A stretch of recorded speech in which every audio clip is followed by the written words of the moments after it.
Master Sommelier Sabato Sagaria. And now we're going to talk about decanting. And there's really three reasons that you'd want to decant a bottle of wine. One, if the bottle is old and needs to be removed from its sediment. The second reason, if it is perhaps too cold and you want it to warm up. And the third, to splash decant, if you need to aerate a young bottle of wine. Right now, we're going to talk about how to decant an older bottle of wine. And the first thing and the most important thing to remember is the wine is old, there's sediment in there, so it's important to not disrupt the sediment in the bottle at any point throughout the decanting process. So when it comes time to taking the order, it's important that you approach the table from the guest's right. This time, the guest may have questions about wine, and it's a chance for you to engage with them in making them feel comfortable, but also make sure they're making the right decision. Good evening. Good evening. Welcome, welcome. Thank you. Happy to be here. Have you had a chance to take a look at the wine list? I have. I'm thinking about this 2005 Chateau Côte d'Estournel. Is that a good choice? Excellent Bordeaux, yes. Oh, good. And that was good vintage? Very good vintage and great to drink now. Once they tell you the wine that they want, it's important that you repeat that to the guest to make sure that is exactly what they ordered, the name of the producer, where it's from, and the vintage. This ensures that there's no confusion when it comes time to pull a bottle of wine from the cellar. After taking the order, you'll want to mark the table. Marking the table means preparing it for the wine service. So having the glassware in the appropriate place, having the coasters and the trivets for the bottle of wine, for the decanter. On the side station, you have your glasses and napkins. Wine glasses don't come polished, so it's important that you're polishing those.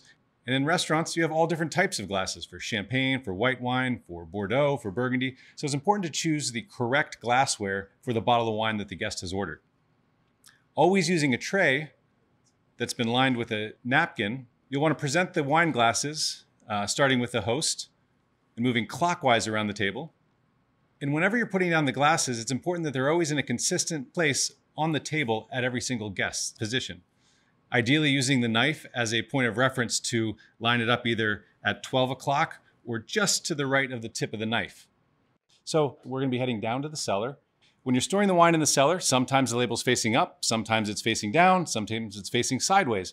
Regardless of how it is resting in the cellar, it's important to remove the bottle in that exact same condition and gently place it into the cradle. Then carry it up to the dining room. Once you get to the dining room and you have your gueridon, you should have all of your tools in your mise en place laid out in a very organized fashion, which is going to help set you up for success, knowing where everything is that you need it at any point in time. So you've taken great care in getting the wine from the cellar to the side station, and now comes time to present the wine to the guest.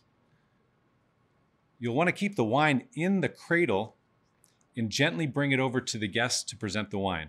Now remember, if the label was not facing up in the cellar, it should still be facing down here, and you can let the guests know, simply stating, this was stored upside down in the cellar, and as soon as I decant it, I'm happy to present the bottle to you. Going clockwise around the table, return to the side station with the wine in the cradle. And now it comes time to decant the bottle.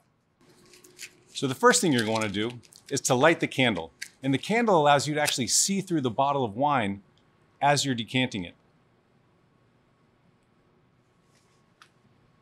With the wine still in the cradle, you'll want to remove the capsule.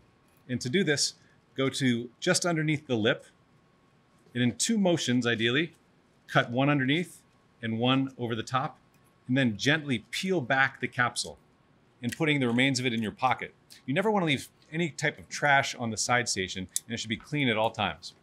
Then take a clean napkin, wipe the top to remove any extra residue.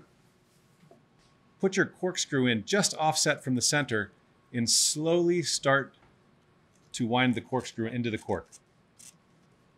You don't want to go all the way to the bottom because then some of the cork could fall into the bottle. So stopping just short and then gently holding the bottle steady, slowly remove the cork from the bottle. Remove the cork from the corkscrew. And now it's time for the second wipe of the bottle.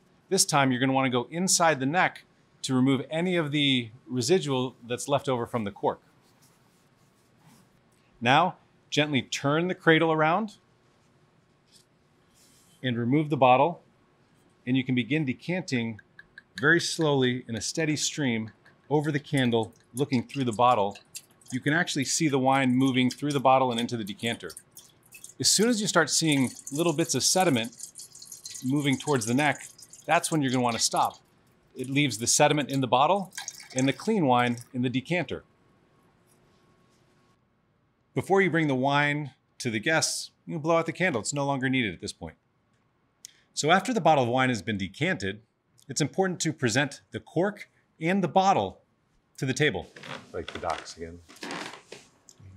You'll put the cork just to the right of the guests that ordered it, and then moving clockwise around the table, find a place that's out of the guest's reach and not in their way to place the bottle on the extra coaster. This day and age, with so many different types of closures, you may encounter a bottle of wine that has a screw cap. There's no need to present that. Just put that in your pocket for later. Before you serve the rest of the guests, it's important to let the guests that order the wine taste the wine. May I pour you a taste? Yes, thank you. So coming in from the guest's right, pour a small taste in their glass, maybe 1.5 ounces. Oh, that's fantastic. Thank you. Great. You're going to love it. And then go clockwise around the I've heard so table, much about this wine. starting with the guests just to their left. After pouring all the guests, make sure you don't forget to top up the host.